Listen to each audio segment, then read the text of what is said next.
want to thank you all, and I love it. And this is a place, 1799, it was built, 1799, started off with number 6, John Adams, president, and so it's a long time. It's the White House, so we love it, and it's an honor to have you, but you really did, you broke the sound barrier. I've never heard it quite like that, and I appreciate it. We love you. We love you.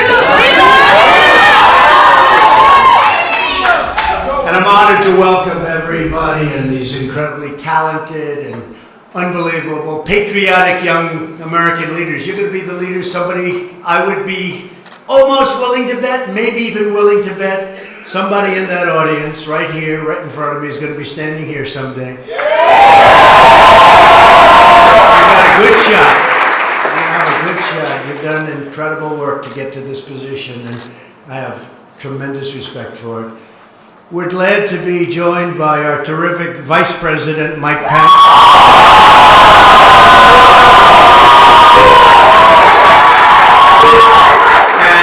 Many of our cabinet members are here. They wanted to be here. I told a couple of them, don't have to. Don't worry about it. What the heck? These are my friends. They said, no, we want to be here.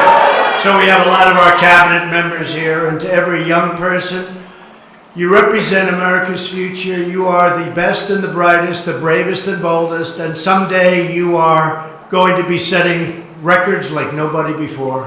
I'm telling you, I know it. I know where it's at. I know where energy is, and you have the energy like very few people have the energy, so I just want to tell you, get out there. Prove me right, please, okay? I have no doubt you will. Each of you has come to Washington for the Black Leadership Summit because you know what it takes to achieve real change on your campuses and in your communities, and that's what you've been doing, and that's actually why you're here. You speak out for the values and principles that have made America the most exceptional nation anywhere on earth. And I will say this today is greater than it ever was before. Our military, our economy. We have the greatest economy in the world. We have the greatest economy we've ever had. Tremendous numbers just came out today. You heard that. But you stand up for the oppressive forces, and you do. You stand right up to those forces in our country that demand conformity and control. You refuse to be censored, you refuse to be silenced, and you will never back down. You'll never back down. You're the champions for free thought and free speech, and I especially want to thank a friend of mine who is, I mean, first of all, you think he's like 50, but he's about 25 or something like that. He's a young guy. I can't even imagine being so successful at such a young age, what he's done in so many ways. And really, more importantly, letting young people know that they have a voice. Charlie Kirk from Turning Point.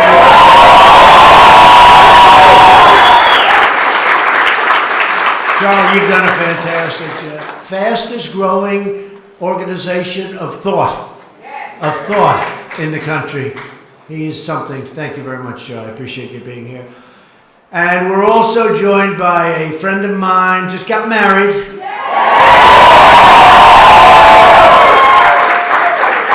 And Candace Owens, I watched her and I saw her coming. I said, you know, I'm pretty good at star power. I'd say, that's a star.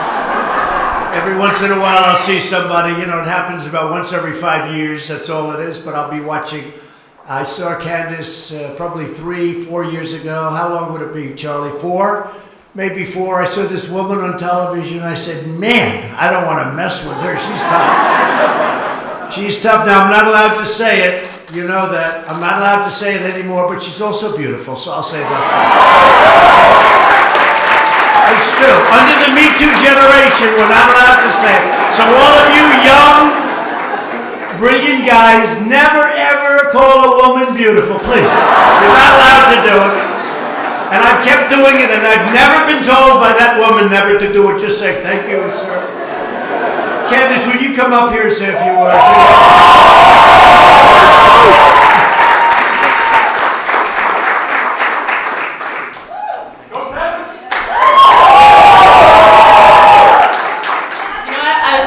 Every single president that comes into office after 2 years, they look so much older. He seems to be the only president that's getting younger. He has somehow found the fountain of youth. I think he gets up out of bed. It's the fight. He loves the fight. He really does. We are so blessed. And listen, let me say this. The media, the audacity of them to think that they are going to impeach our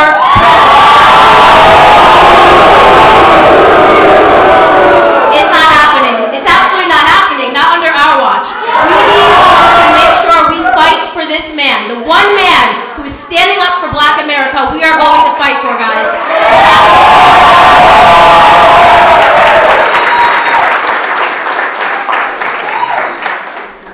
Outstanding person. She's another one. You're going to have to compete with her, too, for this position, I suspect. Thank you very much. Sort of interesting. It's like, do we have a choice? We have to fight, right?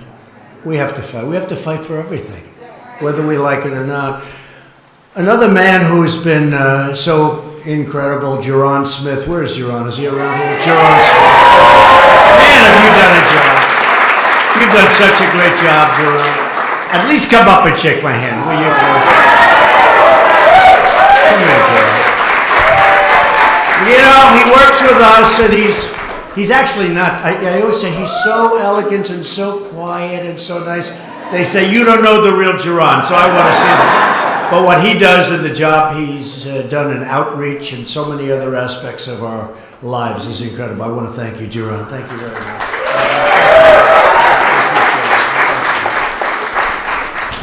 And Jerron knows what I'm about to do because a man who I met on Twitter, or as we would say, social media, he is some piece of work, this guy. He was hitting Deborah Messing like she never got hit before. This crazy Deborah Messing started messing with us. And all of a sudden I see this man on Twitter, and I see him all over, and he was hitting her, and I never saw anything like it. I felt so sorry for her. And then I look, and I say, who is this guy? His name's Terrence Williams. I look. And I look, and I said, well, you know, the way you look, and the first thing I look is, how many followers does he have? And he had like 700,000 followers. I said, whoa. You know, oftentimes I'll be impressed by somebody, I'll look and they have 3 followers. I say, we have to wait for him or her. But this guy has a following like very few people, and I want to just thank you, because I'm a fan of yours also. You're a very successful guy. Say a few words, please. Thank you. This is a little too tall for me. First of all, I just want to say I love President Donald J.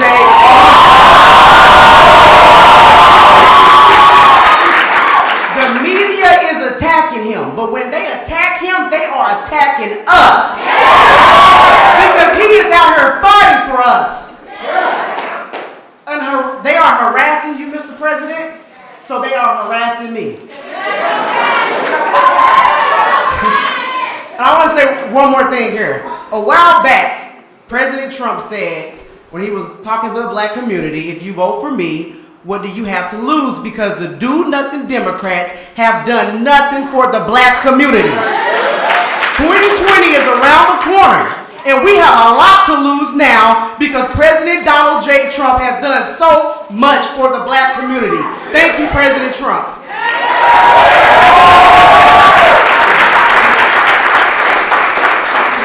Here's something, and he's a talented guy. And when he started talking, I watched it once, I watched it twice, and then I called the First Lady over. I said, what do you think of this guy? Thank you very much, Terrence. We appreciate it a lot. We come together at a time of extraordinary opportunity for our nation. Thanks to our pro-American agenda, the economy is booming, wages are rising, and poverty is plummeting. We have the best economy we've ever had, and believe me, we're just getting started. We have such potential, such potential. Last month, the unemployment rate dropped to the lowest level in over 51 years. 3.5%. People didn't think they were going to see that a couple of years ago. If I would have said that, the fake news would have said, this guy's exaggerating. Wages are up by almost 3% in the last 3 years. When I was campaigning 3 years ago, and people were making less and less and less. They were making less 3 years ago. You go back 20 years from then, they used to make more money with one job than they made with 2 or 3 jobs. And now for the first time in many, many years, wages are rising again. The unemployment rate for African Americans is at the lowest it's ever been in the history of our country. And African American youth unemployment, young African American talented people, recently reached the lowest rate ever recorded. So how do we lose that debate? We'll be up and somebody will say, I'm going to do this. I say, folks, how old is your country? African American, the best numbers you've ever had. And I could go into plenty of other numbers for the first time ever as an example. The most new hires of prime working age are minorities and women. The African American poverty rate has reached its lowest level in the history of our country. So that's good. And they're working hard, they're finding jobs, and they're getting good jobs. And if you don't like that job, you can get another one because you have a lot of choice.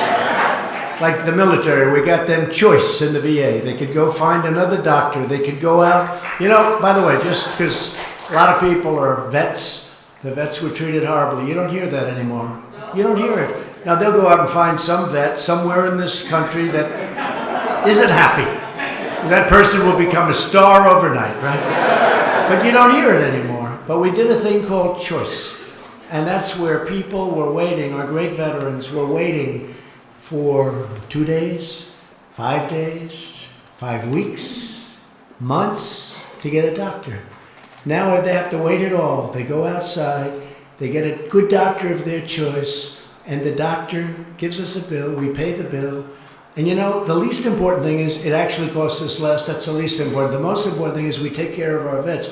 Our vets were dying waiting to see a doctor. They'd go in, think of this. I mean, many of you go see a doctor. It's not that big a deal. They would go see a doctor and they'd be waiting online for weeks.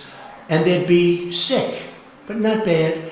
By the time they saw the doctor, they'd be terminally ill. And we don't do that anymore. So it's a big thing. They've been trying to get this approved for over, I guess, Mike, over 45 years. And we got it done. We're good at getting things done. And how much sense does it make?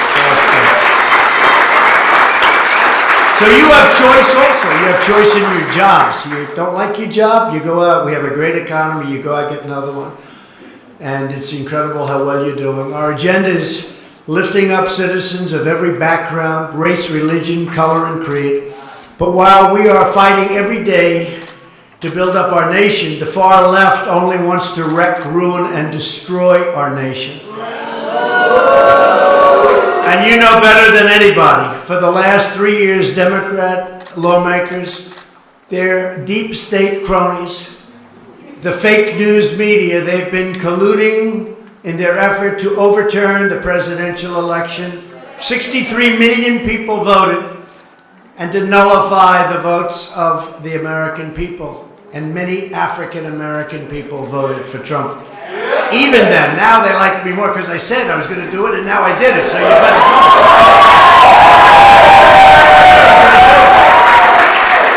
I said I'm going to do it.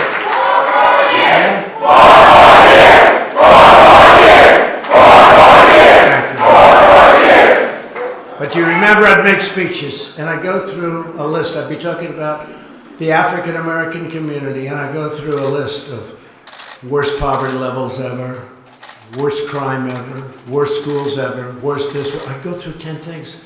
I'd read off from a list. And at one big rally, I had 25,000 people. I said, go with me. What the hell do you have to lose? Remember that, Candace? I said, what do you have to lose? You're doing the worst in every category. You're getting it's terrible. What the hell do you have to lose? And I'll never forget, I got off stage and my people came, sir, that wasn't very nice. I said, no, it's true. What do they have to lose? And you went with me, and I did get a good vote, I have to say.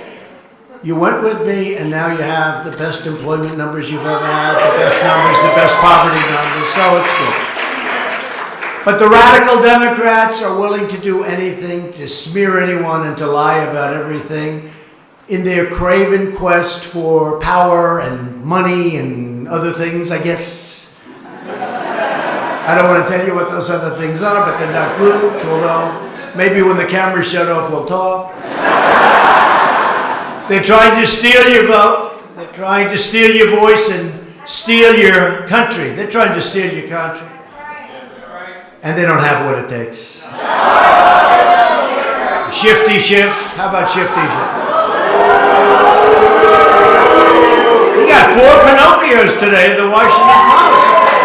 He lies like a son of a gun. He's been lying for 3 years. But we will never let that happen where they take away your country. We will uphold the sacred principle of government by and for the people, that's you, the corrupt forces in Washington, and they are corrupt, and that includes the media, because large parts of the media, not all of it, you have some great journalists, reporters, but large portions of the media are corrupt, perpetrating these hoaxes like never before. The very same people who have made a living selling out American workers to foreign countries. They were closing the factories. You're losing your jobs. They leave our country. They make the product. They sell the product in. No tax, no nothing. So we ended up with empty factories and no jobs. By the thousands, by the tens of thousands, and jobs by the millions. These are the same bought and paid for politicians who let special interests write the laws, who push trade policies to enrich foreign nations, and who beg far-left judges to rewrite the Constitution of the United States to impose their own extreme ideology. No one in America has been hurt more as a result of the Democrats' corrupt leadership and socialist policies than our nation's African-American communities. It's true. That's true. It's true. For 100 years, African Americans have gone with the Democrats. Has it worked? No. Hasn't worked. Actually, I guess, Candace, it's even more, but 100 years. And you look at what's going on in the cities run by these crazy left Democrats, and what's going on is not good. My administration is fighting with everyone and all our heart to reverse the pain inflicted by Democrat leaders and to deliver hope and opportunity and prosperity for all Americans, but for African American communities all throughout our land. Together we will express the corruption. We will defeat the socialists. We will defraud. And I will tell you what, we will do what we have to do, but we will stop defrauding all of the people in our country, because they've defrauded the people in our country. We'll defend democracy, and yes, we will drain the swamp.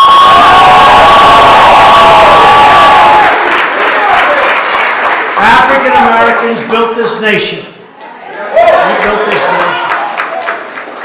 You know, you're just starting to get real credit for that. Okay, I don't know if you know that. You're just starting to get, you built the nation. We all built it, but you were such a massive part of it. Bigger than you were given credit for. Does that make sense? Right?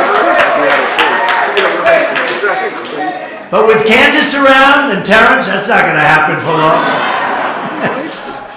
But through generations of blood, sweat, and tears, and you deserve a government that defends your interests, protects your families, and cares for our own citizens first.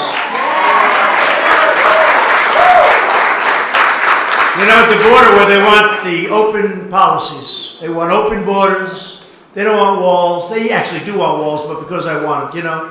I know how I can get the wall. If I announce tomorrow I don't want a wall, the Democrats would come out in favor of it. I should have thought of that 2 years ago, but the wall's being built. It would have been a lot easier. We don't want the wall. We want the wall. I say, all right, go ahead, Bill. Our philosophy is grounded in the sacred bonds of love and loyalty that unite all Americans, and we really have been united. It's been an incredible thing. A lot of great things have been happening. You don't necessarily see it at the top of government, where the hatred is tremendous, the hatred toward us. And a lot of it is because of the success. We're having such success. We're showing them what's going on. When you look at your unemployment numbers, how great they are, best in history. You look at your employment numbers, you look at the poverty numbers, you look at all of the things that have been so beneficial, it's driving them crazy because they never produced numbers like that. And they're losing African American votes, and they can't do that. They just can't do that. They haven't done anything for you. They haven't done anything. 100 years, they haven't done anything. At long last, you have a government that puts Americans first, puts you first, puts your families and your communities first. We're adopting Buy American trade policies to stand up for our workers. Our tax and regulatory reforms are stopping the outsourcing of jobs, where they outsource all your jobs to other countries, and keeping businesses in America where they belong, and keep your jobs where your jobs belong. We're fighting every day to secure our nation's borders and to achieve an immigration system that prioritizes American families, wage earners, taxpayers, and people that can help you and can help our country. To keep our cities safe, we're supporting the brave men and women of ICE and Border Patrol and law enforcement. And you'd be amazed at how many African American people come up, and they have people living near them that are brutal killers. They're killers. But you're tough, you fight back. But sometimes you don't win those fights, because these guys are tough too. They shouldn't be in our country. And it's really amazing to see what some of our law enforcement does and how much they love you. And that's the fact. That's the fact, and we're lucky to have them. To revitalize distressed neighborhoods, we created something that I'm very proud of. Tim Scott, South Carolina. You know Tim? Tim Scott has to get a lot of credit. He came to me with Jared, and he said, so I'd like to do opportunity zones. I said, what's that? But once he told me, I said, maybe that would work. And I think, Jared, it's one of the great, unknowns of the successes that we have. Thousands and thousands of zones in inner cities and poor neighborhoods, tremendous investments going in, tremendous jobs are happening, revitalization's happening. It's been incredible for the African American community. I don't think there's ever been anything, it's early yet, it's a year and a half, but Jaron, I don't think we've ever had anything quite like it, and people don't like writing about it because they don't want to give the Trump administration credit, but I'm used to that. I'm used to it. You got to get used to it. You know who knows though? The people know. The people know. But because thank you. Because really no American community is going to be left behind. Any community. To help former prisoners get a second chance at life.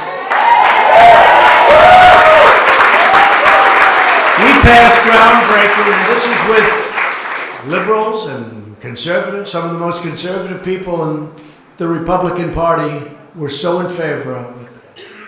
Senator Lee, Mike Lee of Utah, great guy. Senator Grassley, great guy, Iowa. So many people. Criminal justice reform. Everybody said it couldn't be done. And a group came to my office. Sir, please, would you help us? These were liberal people.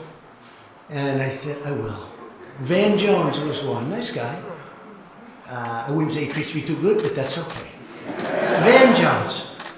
And he said, sir, we need your help. We can't get 5 senators. We can't get this. We can't get that. We need your help. We need your help. Please, sir. Help me. Please help me.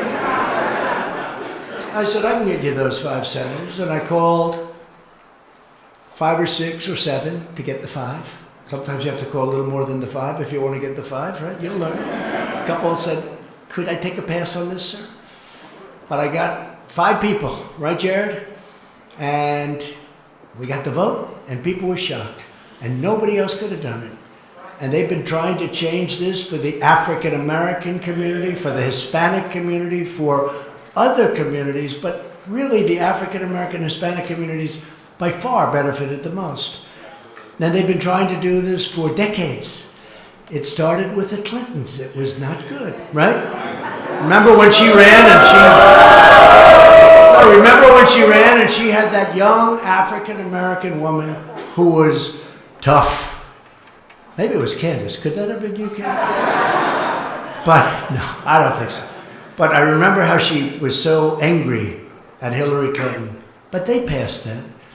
And it was horrible for the black community, for a lot of communities, but in particular black and Hispanic and some others. And I said, Senator, it's a great thing. We got to do it.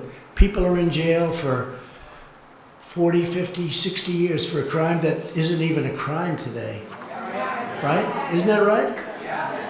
Our friend, Jared, we have a number of them, but we helped a couple of our friends, a lot of our friends now. We pardoned certain people. Who would you say, Geron? Who would you say in particular? Go ahead. Give me a couple of names, because we had, you know who I'm talking about, Alice, right? We had a woman, Alice Johnson. We had a woman, Alice Johnson, who was this lovely woman, and she was in for about 22 years already. I mean, she served 22 years. And I think she had another 25 or 26 to go for making a phone call. And look, she admits she did wrong.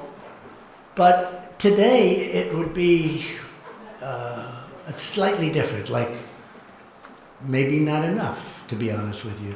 But it would be very different. So she was in, and she was a wonderful woman. And Kanye West came, and Kim came, and they said, President, could you do this? I said, do what? Do what? What are you talking? A woman's been in jail for 22 years. She's got another 28 to serve, I think, something like that. Think of that. And she's got another 28 to serve, and she's a great woman, and she's a wonderful woman. And I get along with Kanye for a long time. You saw the way when he was with the White House, he puts the hat on. I think for one day I went up through the polls like through the roof, I'll tell you. He is with the African-American community. They like Kanye, and they like Kim Kardashian. And we pardoned her, and we worked it so that she was going to be able to get out, a form of a pardon where she could get out. And she came out, and I'll never forget the scene. She comes out of this big prison, mean prison. Not too many of them are nice, right? But she comes out through the doors, and there are her children, but her children are now very grown. Big, strong guys, beautiful women, beautiful, just a big family. And they just embraced. They just embraced, and it was on television all over. They loved it. It was just incredible to see. And the tears, and they were just like one. It was incredible to watch.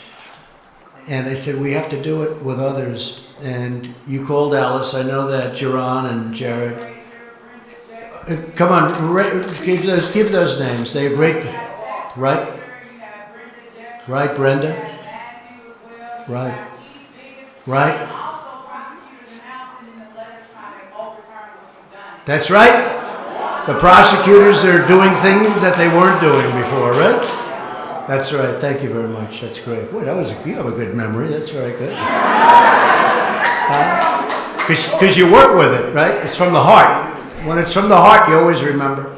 That's great. And we have many others. And we're going, like we'll go to Alice. And we'll say, Alice, who knows better? Because you can't let everybody up, because frankly, some are going to be there and they deserve to be there. But we say, Alice, who else do you think in that prison, you grew up, you were there for so long, 22 years, who else do you know that should be let out? And she gave us some names. And not even that many names, but she gave us 4 or 5 names. And I guarantee you those are great people. They've been in there also for many, many years. And they got to be friendly. And she's smart. After all those years, she knows the good. And I have no doubt that it'll work out. And we're getting them out now. We're in the process of getting them out to be with their families. So it's great. It's great. It's been a great thing. But I did want to say, so Van Jones was on about 2 weeks ago. And he came to me, and I'm telling you, he was so nice. He was sitting right there when I was doing it. And I said, thank you, Van Jones. Thank you, this one, that one, that one. And that was it. And he came up to me, thanked me, and that was it. Then about 3 weeks ago, I saw him on television. I don't watch your show too much. Neither do too many. But I'm watching him. And he gets up and he goes, I want to thank a number of people because we did something this year that was undoable. They said it couldn't be done. We passed criminal justice reform. Okay? Van Johnson. And I want to thank Reverend Al Sharpton. Well, he wasn't nowhere. He was nowhere. Just so we know. I've known him for a long time. He used to love me. We used to go to fights together with Don King. Don King's a friend of mine. Don King endorsed me. And Don King and Al Sharpton get along. We used to go to fights together. And he liked me until I ran and succeeded in politics. Then it wasn't to his benefit. But look, Al's a con man. We all know that. He's a con man. And he scared NBC into giving him a show, you know. They don't want to have any trouble. But he's just a sort of a third-rate con guy. But here's Van Jones. Here's Van Jones. Van Jones, I want to thank Al Sharpton. I want to thank all of these. He's named people I never heard of. The only one he didn't mention was me. And then it got worse. You ready? Candace, listen to this. Terrence, are you listening? So he named these people, a lot of people, standing at the end of the show. I want to thank, because this was the greatest year we've ever had. We got criminal justice reform. I want to thank this one and that one and that one and that. I never heard of it. And I kept waiting for my name. I said, darling, come over here. I'm going to have a great little name mention. Yes, darling, First Lady. How good is the First Lady? So she came over. And I kept waiting. And I kept waiting. And then he named a lot of people. That was the end. I said, I was a little embarrassed in front of my wife. I said, he didn't name me. I'm the one that did it. I called up Jared, right, Jared? I said, what the hell is this? But before that, he did have one other thing to say. This was 3 weeks ago. He said, and I have one thing to say that we have to do. We must defeat this president. We have to defeat President Trump. And we have to work 24 hours a day to defeat President Donald Trump. And I called Jared and I said, that's terrible. Right? Is that a true story? And then he spoke to Jared and he apologized, didn't he? He apologized. But I don't accept those apologies.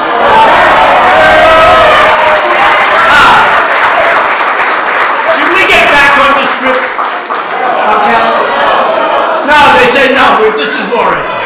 They don't want to go back on it. This is much more. We love you folks, okay?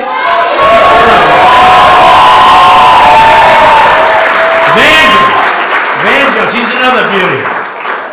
Thank you very much, Van, for the wonderful acknowledgement. I appreciate it. To give every American child the best chance to reach the American dream, we're fighting for school choice. Sadly, Democrat lawmakers care more about catering to lobbyists and powerful teachers' unions than they do about improving our schools for our children. And Democrats care more about illegal immigrants than about their own African-American constituents. They want to give health care to people that just walked into the country, and for you, they don't care. The whole thing is crazy. These people have gone absolutely nuts.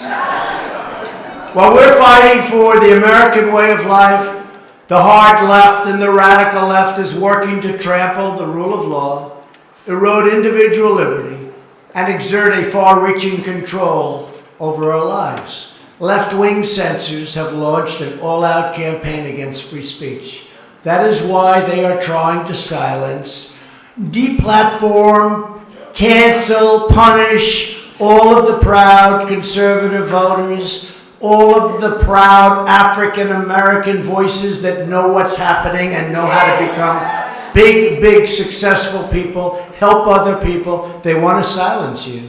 But we know the patriots in this room will never be intimidated. I know that. So here with us today is Kieran Boland, president of the Texas State University. That's a big deal. Turning Point USA chapter, who has bravely defended the right to free speech. And Kieran, would you please come up and say a few words, please? Thank you. I love her hair. So last year on my college campus, they did try to ban Turning Point from our campus. So we fought strong and we prevailed. The piece of legislation was completely unconstitutional, and we are still fighting strong on our campus. So we're still there. I just want to thank Donald Trump for everything you have done for us. We are so incredibly honored to be here, and you've done so much for this country, and thank you so much. I'd also like to thank Turning Point for giving me the platform and the confidence to fight for our right for freedom of speech.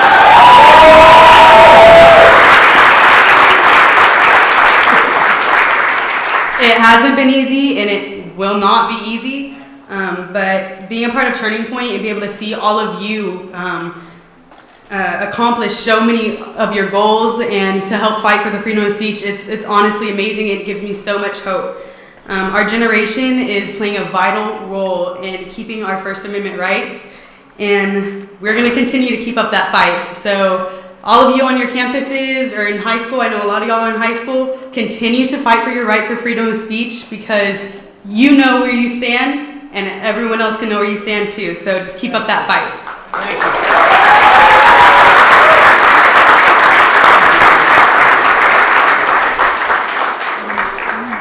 Thank you very much, Karen.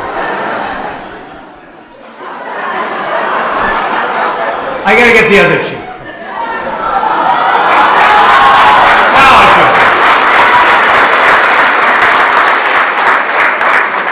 You've done a fantastic job. I appreciate it, too. In order to protect the rights of our students, I signed an executive order making clear that public colleges and universities shutting down free speech will risk losing all of the billions and billions of dollars that we give them. So we'll shut down their federal taxpayer dollars that go to them. And then they shut down speech. And they just choose whoever it is. They'll let somebody speak. They'll tell other people you can't speak. And then we're supposed to give them individually hundreds of millions of dollars. It doesn't work that way anymore.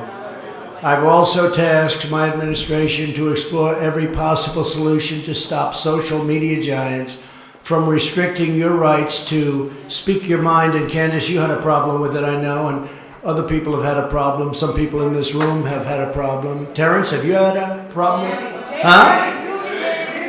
Terrence has had a problem. It's incredible. It's incredible. Yeah, no, a lot of people have. But not the other side of the world. The other side doesn't have that problem. Very rarely do they have it.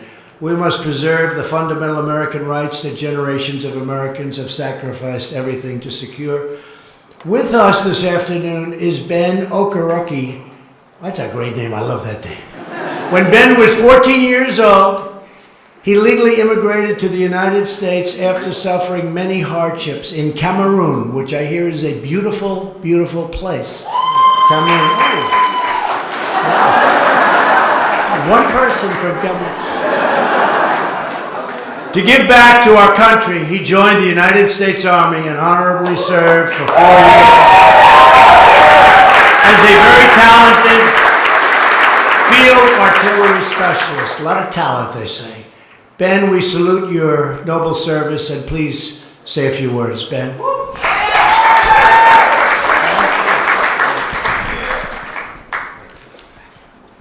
Thank you, Mr. President. Thank you, Mr. Vice President. And thank you, Charlie Kirk. First of all, Mr. President, we would like to thank you for everything that you've done for the African American community so far. We thank you for criminal justice reform. We thank you for the lowest black unemployment rate in this country, sir. And finally, most importantly, sir, thank you for saving America, and thank you.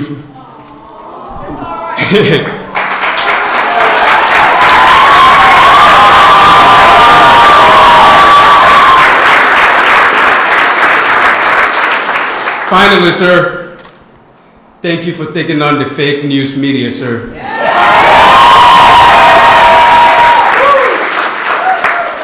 Finally, we want you to build the wall, sir. Frankly, because we don't oppose immigration, but we oppose illegal immigration. So we want you to come to this country legally if you're going to come to this country. Thank you.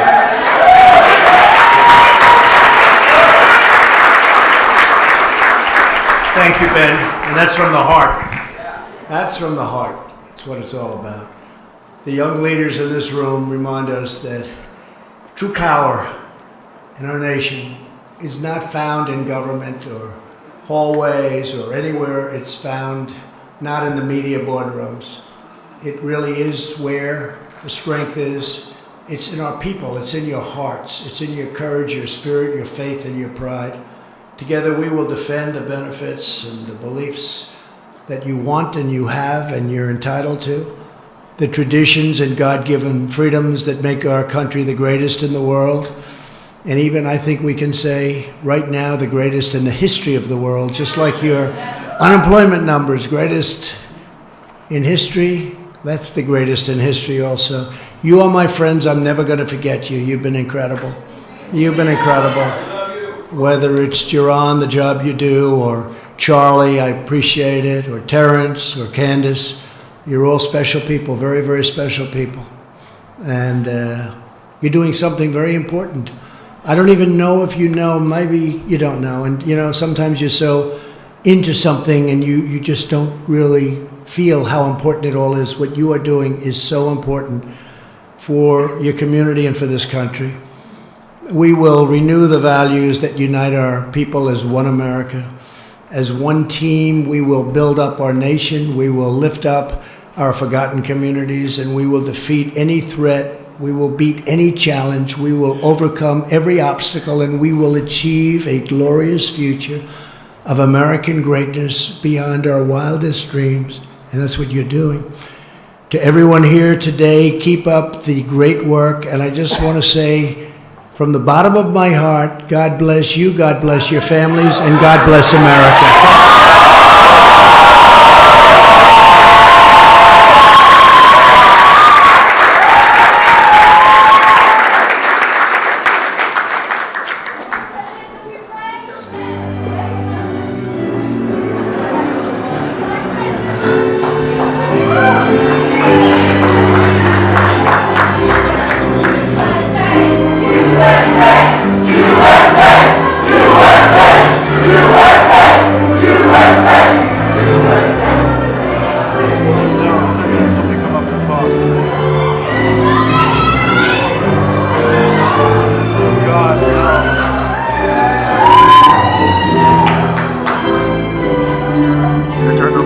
Turn the microphone off. Mike's not on anymore. Program music, give me guys You rapped it. You gave it a rap.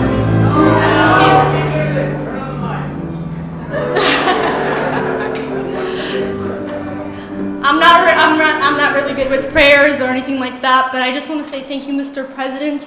And I know we have a political warfare right now, but I strongly believe that it is a spiritual one as well. And I want to make sure that, I know that Americans are going to wake up and we're going to get back to looking to God instead of social media, and we're going to look back to Jesus, because Jesus saves, and this country was founded upon, the Constitution was built on godly principles, and we're going to fight for that. And I just want to encourage you guys to pray every single day for this nation. I want you guys to pray and pray and pray. I am from Ethiopia. I live in a very beautiful city named Valparaiso, Indiana. My friends here, I know you're from Indiana, and I have strong people who are able to raise me, and I love God, and I want to pray real quick. All right. Okay. All right. I don't know if you guys want to bow your head. Okay. All right. Dear God, I'm not really good at this, but I just want to say thank you so much for giving us this opportunity to be in the White House. Thank you for giving us a great leader like Trump, Mr. Donald Trump, and I would like to thank you for waking up our nation.